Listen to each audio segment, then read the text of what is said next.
All right, y'all. So Mark Carney, the Prime Minister of Canada, really stepped up to the plate here, and shockingly so, in my opinion, because in the past, he did the thing that all these world leaders do, and he sort of bent the knee a little bit to Trump in his meeting in the White House, you know, heaping the fawning praise on him, treating him like a Make-A-Wish kid and a toddler.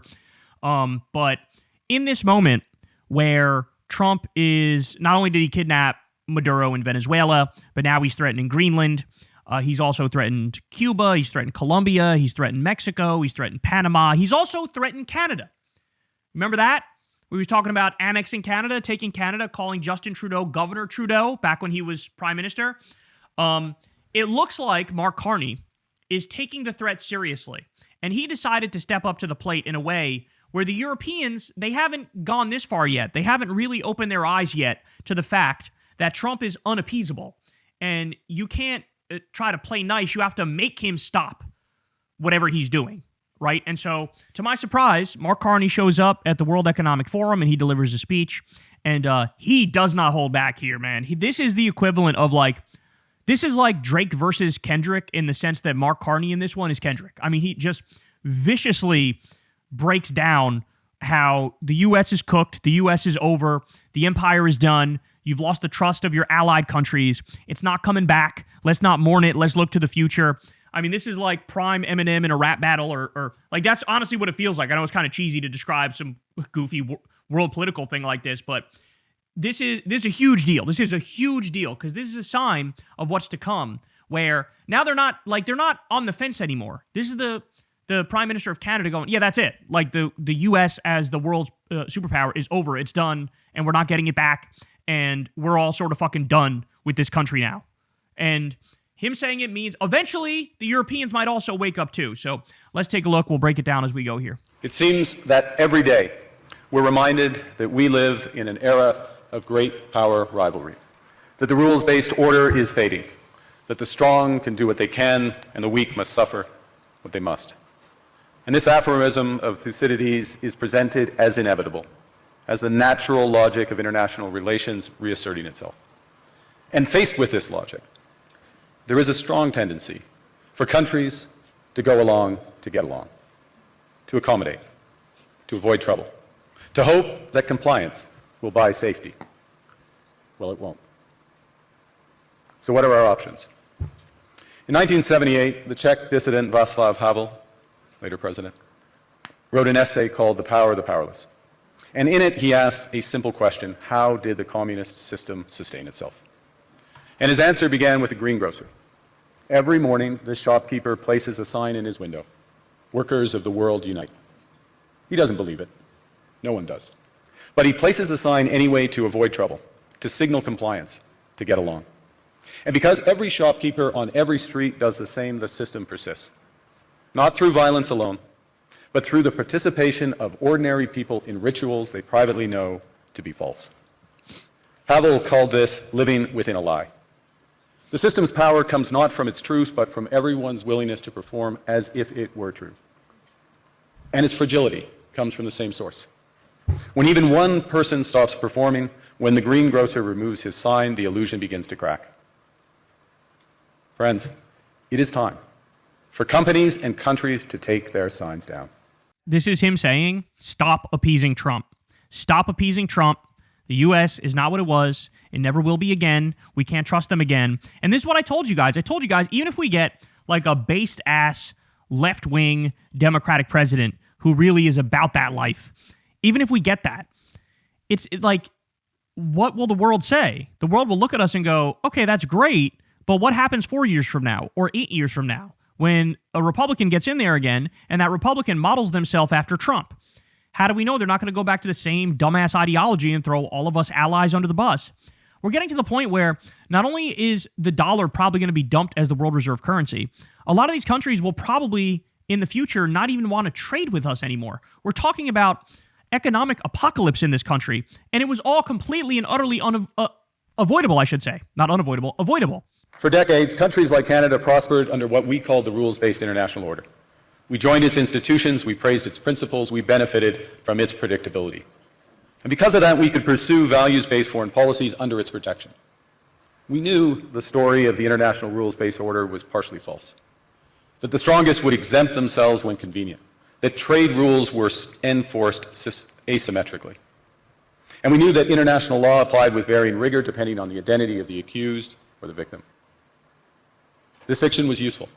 And American hegemony in particular helped provide public goods, open sea lanes, a stable financial system, collective security, and support for frameworks for resolving disputes. That's an interesting admission, by the way. Yeah, we knew that the rules on paper were supposed to be enforced equally across the board, but we also knew that they weren't going to be, that like the bigger and stronger the nation and the more powerful their military is and whether or not they have nukes, like that will determine whether or not the rules really get enforced against those countries. But basically now, the illusion has completely and utterly fallen apart. There's not like, little breaks from the rules. It's like, it's just fake, right? Like, it's just fake. Everybody knows it's fake in the same way that the League of Nations fell apart. Now the UN is falling apart. The idea that there are any rules, now it's gone, it's done, it's over. And that's an issue. Because like I said, when I was debating Michael Knowles, now it's might makes right. Now it's law of the jungle. Now it's, hey, I can get away with whatever the fuck I want to get away with. And that is a horrible world to live in. That's a horrible world to live in. Because look, I said it, there's going to come a time where we're not the most powerful country in the world. We don't have the most powerful military. Empires rise and fall all the time. When we get totally economically isolated, we're going to lose standing kind of across the board. And what then? What then? We got no leg to stand on when it's like, oh, hey, you guys can't do regime change against us. Well, the fuck they can't. That didn't work for us. We overthrew whoever we wanted for whatever reason or non-reason we wanted, and we're going to be on the other end of that equation at some point. So we placed the sign in the window. We participated in the rituals, and we largely avoided calling out the gaps between rhetoric and reality. This bargain no longer works. Let me be direct. We are in the midst of a rupture, not a transition. Over the past 2 decades, a series of crises in finance, health, energy, and geopolitics have laid bare the risks of extreme global integration. But more recently, great powers have begun using economic integration as weapons. So what he's saying here is, we gave the U.S. too much power, and they can sanction whoever they want for whatever reason they want, and now we see that that's actually dangerous, that we were relying on the goodwill and the intelligence of U.S. leaders, and what happens when you have a leader go in there who's not good faith, doesn't give a shit about goodwill, and he's not intelligent, and he's selfish and narcissistic and greedy, and he wants to dominate, he wants power, he wants control. He's saying that the system now is too integrated. I mean, this is literally an argument not only to end the global order, but also to quickly get off the dollar. To like, no, sorry, the dollar is no longer the world reserve currency, it gives you guys too much power. This is a genuinely radical speech. This is like Lula could be giving this speech. You know what I'm saying? Or Claudia Sheinbaum could be giving this speech. Shit, fucking Maduro could have given this speech. Do you understand what I'm saying? Because it really is like, the U.S. is over. It's over, and we got to move on, and we got to build new alliances, which, by the way, Mark Carney just negotiated a new deal with China, and he's opening the Canadian market up to China. And China's in there. It's that meme of like, President Xi, do nothing, win. That's all he has to do. Because everybody's going to run to the loving arms of China, because everybody's going to go, they are much more rational and stable than the U.S. And this is shit that nobody in the Trump regime has even fucking thought of. You think Stephen Miller has thought about this? You think they're gaming this out 10 years, 20 years, 30 years? No, they're fucking idiots. They're a bunch of idiots. They're impulsive, reactionary, fascist idiots in a terrorist death cult, and this is the result. Tariffs as leverage, financial infrastructure as coercion, supply chains as vulnerabilities to be exploited. You cannot live within the lie of mutual benefit through integration when integration becomes the source of your subordination. Oh, man, he's killing him. Oh, he's killing him. He's saying here, like, okay, this one asshole gets to do fucking tariffs willy-nilly, and it's fine, and, like, countries get destroyed on a whim, and that's okay? No, that's not okay. The multilateral institutions on which the middle powers have relied, the WTO, the UN, the COP, the architecture, the very architecture of collective problem solving are under threat. And as a result, many countries are drawing the same conclusions, that they must develop greater strategic autonomy in energy, food, critical minerals, in finance and supply chains. And this impulse is understandable. A country that can't feed itself, fuel itself, or defend itself has few options. When the rules no longer protect you, you must protect yourself. That's right. But let's be clear-eyed about where this leads. A world of fortresses will be poorer, more fragile, and less sustainable. And there's another truth. If great powers abandon even the pretense of rules and values for the unhindered pursuit of their power and interests, the gains from transactionalism will become harder to replicate. Hegemons cannot continually monetize their relationships. Allies will diversify to hedge against uncertainty.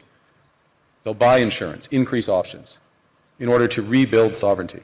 Sovereignty that was once grounded in rules but will increasingly be anchored in the ability to withstand pressure. This room knows this is classic risk management.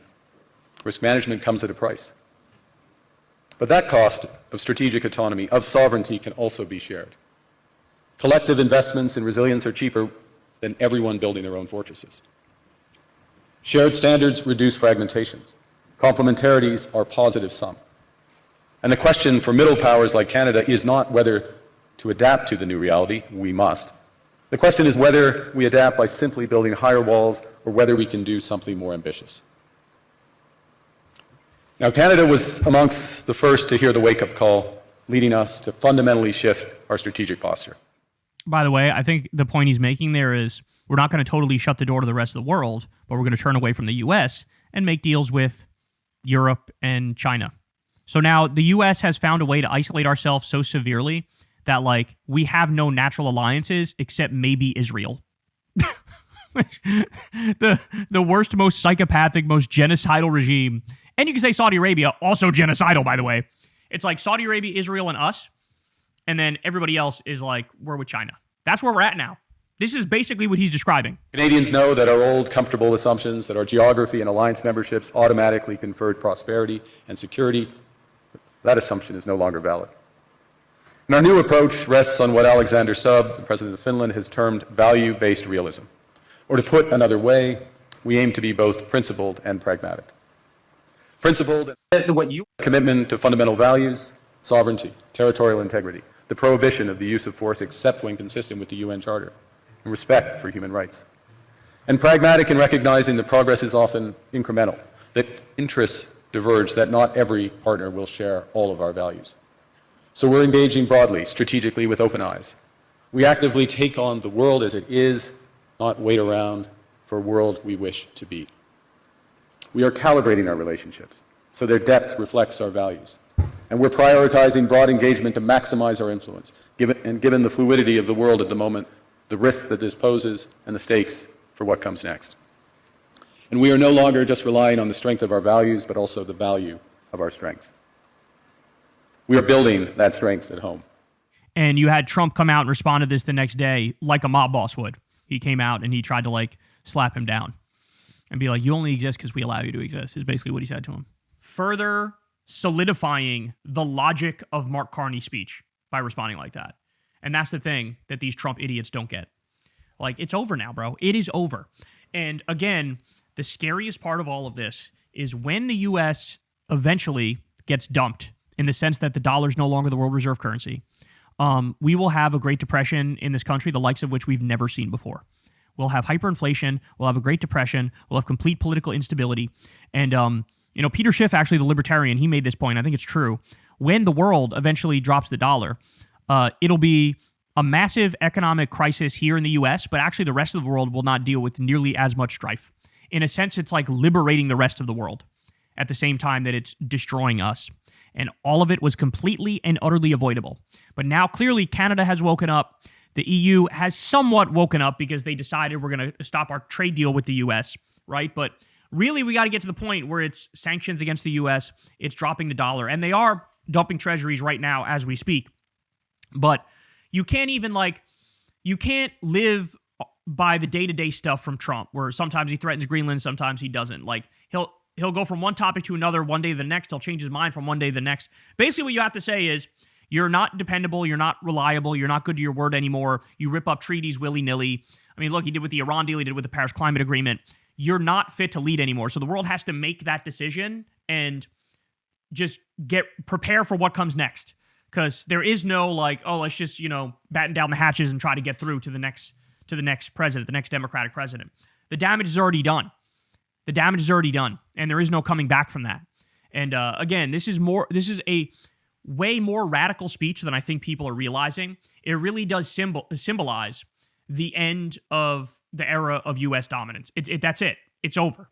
And I don't know why people aren't realizing it, but it's here. It's here now. And the people in this country are genuinely not prepared for the consequences. And, of course, there's nothing more dangerous than an authoritarian spurned and an authoritarian gradually losing grip on his own population, as the polls show also in the U.S.